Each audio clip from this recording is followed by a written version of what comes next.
ETF index mutual funds నేర్చుకుని stock మార్కెట్లో రాణించాలనుకుంటున్నారా? వెంటనే ఈ నెంబర్కి కాల్ చేయండి.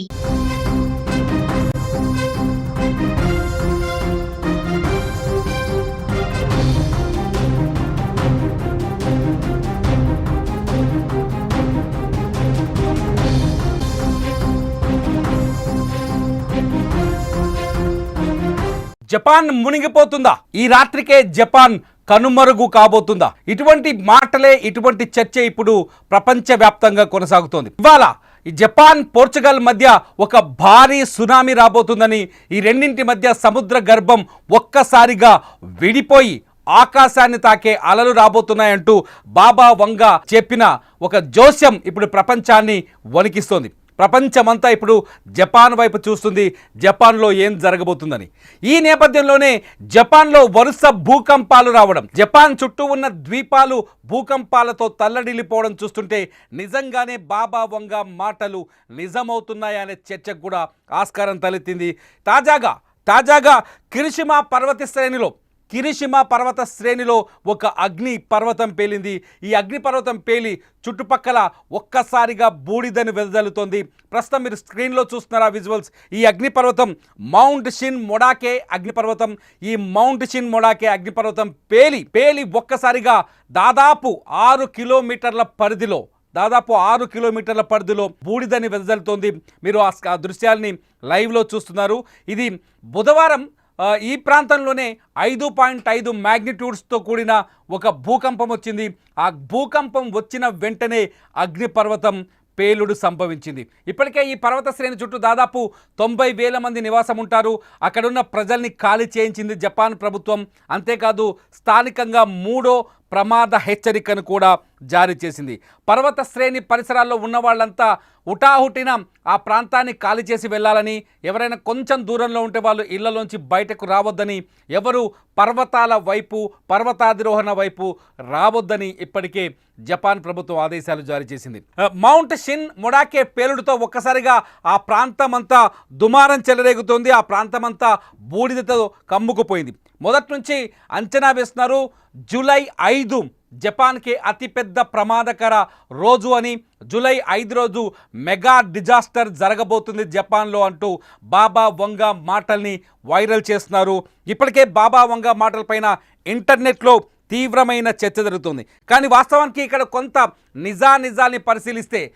నిజానిజాల్ని పరిశీలిస్తే మౌంట్ షిన్ మొడాకే ఇప్పటికీ 3 సార్లు పేలింది. 2011లో ఒకసారి ఈ మౌంట్ షిన్ మొడాకే అగ్నిపర్వతం పేలింది. 2018లో ఒకసారి ఈ అగ్నిపర్వతం పేలింది.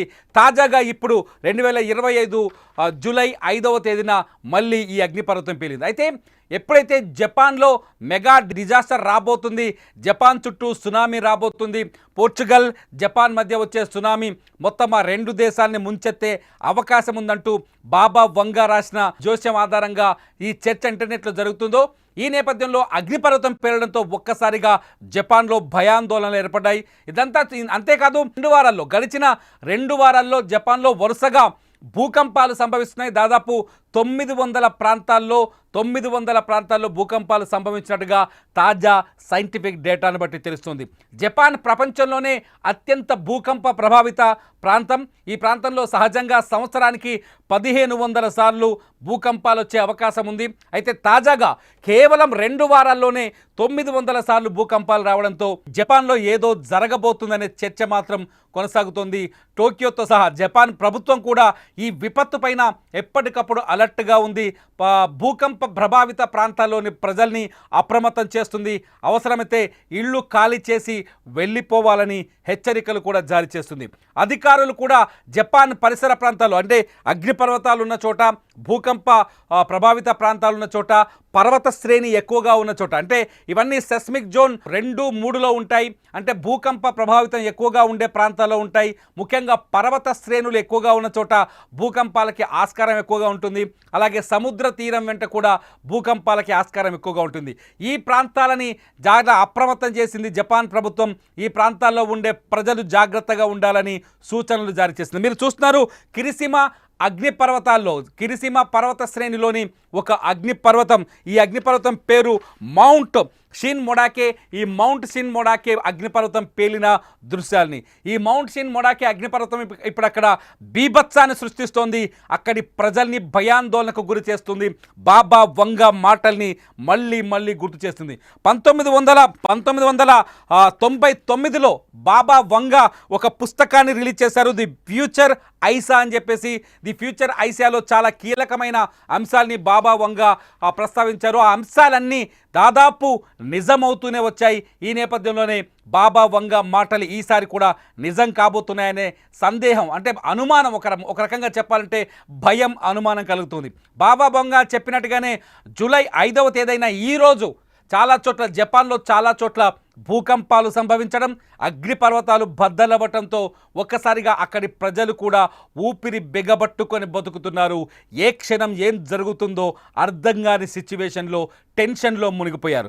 ఒకసారి చూడాలి బాబా వంగా ఏమేం చెప్పారని ఒకసారి హిస్టరీకి వెళ్ళి చూస్తే, కరోనా గురించి 2019లో మొదలైన కరోనా ప్రపంచాన్ని దాదాపు 4 ఏళ్ల పాటు ప్రపంచాన్ని వణికించింది, లక్షల మంది ప్రాణాన్ని బలి తీసుకుంది. అయితే ఈ విపత్తు వస్తుందని ముందే బాబా వంగా 1999లో రాసిన పుస్తకంలోనే చాలా స్పష్టంగా పేర్కొంది. దీంతో ఈ కరోనా వస్తుందని ఆమె చెప్పిన మాటలు నిజమైనట్టుగా ఉంది. అంతేకాదు 20 ఏళ్ల ముందే ఈ విపత్తు గురించి ఆమె చెప్పారు. అట్లాగే తాజాగా 2011లో జపాన్ను వణికించిన భూకంపం గురించి కూడా బాబా వంగా ముందుగానే హెచ్చరించారు. 2011లో జపాన్లో వచ్చిన భూకంపం అక్కడ అణు కేంద్రాలని విధ్వంసం చేసింది, జపాన్కి తీవ్రమైన ఆర్థిక నష్టాన్ని, కష్టాన్ని కలిగించింది. అంతేకాదు ప్రిన్సెస్ డయానా మరణం గురించి కూడా బాబా వంగా ముందుగానే ప్రిడిక్ట్ చేశారు. ఆమె చెప్పిన సందర్భంలోనే ప్రిన్సెస్ డయానా కూడా చనిపోయారు. ఇలా బాబా వంగా మాటలు చాలా పాపులర్ అయ్యాయి. బాబా వంగా చెప్పిన జోస్యం చాలా వరకు నిజాలయ్యాయి. బాబా వంగా చెప్పినట్టుగానే జపాన్లో విధ్వంసాలు కూడా కనిపిస్తున్నాయి. తాజాగా మళ్ళీ బాబా వంగా జూలై 5, 2025లో ఊహించని విపత్తు జపాన్ని, పోర్చుగీస్ని సర్వనాశనం చేయబోతుందని ఆయన ఆ పుస్తకంలో పొందుపరిచారు. దీంతో బాబా వంగా మాటలు మళ్ళీ నిజం కాబోతున్నాయా? బాబా వంగా చెప్పిన మాటలు మళ్ళీ నిజమై జపాన్ విధ్వంసానికి గురి కాబోతుందనే ఆందోళన కొనసాగుతుంది. ఈ నేపథ్యంలో జపాన్లో కూడా వరుసగా సంఘటనలు జరుగుతున్నాయి. జపాన్లో వరుసగా గడిచిన 2 వారాలుగా వరుసగా భూకంపాలు సంభవిస్తున్నాయి. దాదాపు 900 సార్లు ఇప్పటికే జపాన్లో అనేక ద్వీప ప్రాంతాలు, అనేక ఐలాండ్స్ భూకంపాలతో అట్టుడికిపోయాయి. అనేక ప్రాంతాల్లో దాదాపు 900 సార్లు 2 వారాలు అంటే నిజంగానే భయపడాల్సిన అంశమని అక్కడి ప్రభుత్వం కూడా అంచనా వేస్తుంది. అధికారులు ఇప్పటికే జపాన్లో అప్రమత్తమయ్యారు. ఎక్కడికక్కడ హెచ్చరికలు జారీ చేస్తున్నారు, ప్రజల్ని అప్రమత్తం చేస్తున్నారు. భూకంపాలు వచ్చినప్పుడు ఎలా తప్పించుకోవాలనే విషయాలను చెప్తున్నారు. ఇటు సముద్ర తీర ప్రాంతాల్లో ఉన్న వారిని ఎప్పటికప్పుడు అప్డేట్ చేస్తున్నారు. ఏదైనా చిన్న అనుమానం వచ్చినా, లేకపోతే చిన్న విపత్తు సంభవించినా చాలా జాగ్రత్తగా విపత్తు నుంచి, ప్రమాదం నుంచి బయటపడేందుకు కావాల్సిన చర్యల గురించి ముందే ఎక్స్ప్లెయిన్ చేస్తున్నారు. ఇదిలా ఉంటే పర్వత శ్రేణుల్లో అగ్నిపర్వతాలు బద్దలవడం, ముఖ్యంగా మనం స్క్రీన్లో చూస్తున్నట్టు కిరిషిమా పర్వత శ్రేణుల్లో అక్కడున్న మౌంట్ షిన్ మొడాకే పర్వతం బద్దలైపోవడం, బూడిదని వెదజల్లడం. ఈ పర్వతం ఇప్పటికీ దాదాపు 2 సార్లు బద్దలైందని చెప్తున్నారు. కానీ ఈసారి సంభవించిన ఈ బ్లో చాలా పెద్దదని శాస్త్రవేత్తలు అంచనా వేస్తున్నారు. ఈసారి ఈ అగ్నిపర్వతం కూలవడానికి చాలా టైం పట్టే అవకాశం ఉందని చెప్తున్నారు. అయితే ఒక్కసారిగా ఈ పరిణామాలన్నీ చూస్తుంటే జపాన్లో ఏదో జరగబోతుంది. బాబా వంగా మాటలు నిజం కాబోతున్నాయి. బాబా వంగా చెప్పినట్టుగానే జపాన్ తీవ్రమైన విధ్వంసానికి, లేకపోతే ప్రకృతి విలయానికి గురి కాబోతుందనే చర్చ మాత్రం ప్రపంచవ్యాప్తంగా జరుగుతుంది. ఇప్పటికే ఈ చర్చపై ఇంటర్నెట్లో ఈ చర్చ వైరల్గా మారుతుంది. మరి మీరేమనుకుంటున్నారు? నిజంగానే జపాన్లో ప్రకృతి విధ్వంసం వచ్చే అవకాశం ఉందా? బాబా వంగా చెప్పిన మాటలకు అనుగుణంగానే అక్కడి పరిస్థితులు కనిపిస్తున్నాయా? నిజంగా విధ్వంసం వచ్చే ప్రమాదం ఎంతవరకు ఉంది? బాబా వంగా మాటల్ని నమ్మాలా వద్దా? మీరేమనుకుంటున్నారో ఈ వీడియో కింద కామెంట్ చేయండి. అప్డేట్స్ కోసం చూస్తూనే ఉండండి సుమన్ టీవీ లైవ్, అలాగే సుమన్ టీవీ డిజిటల్ లైవ్.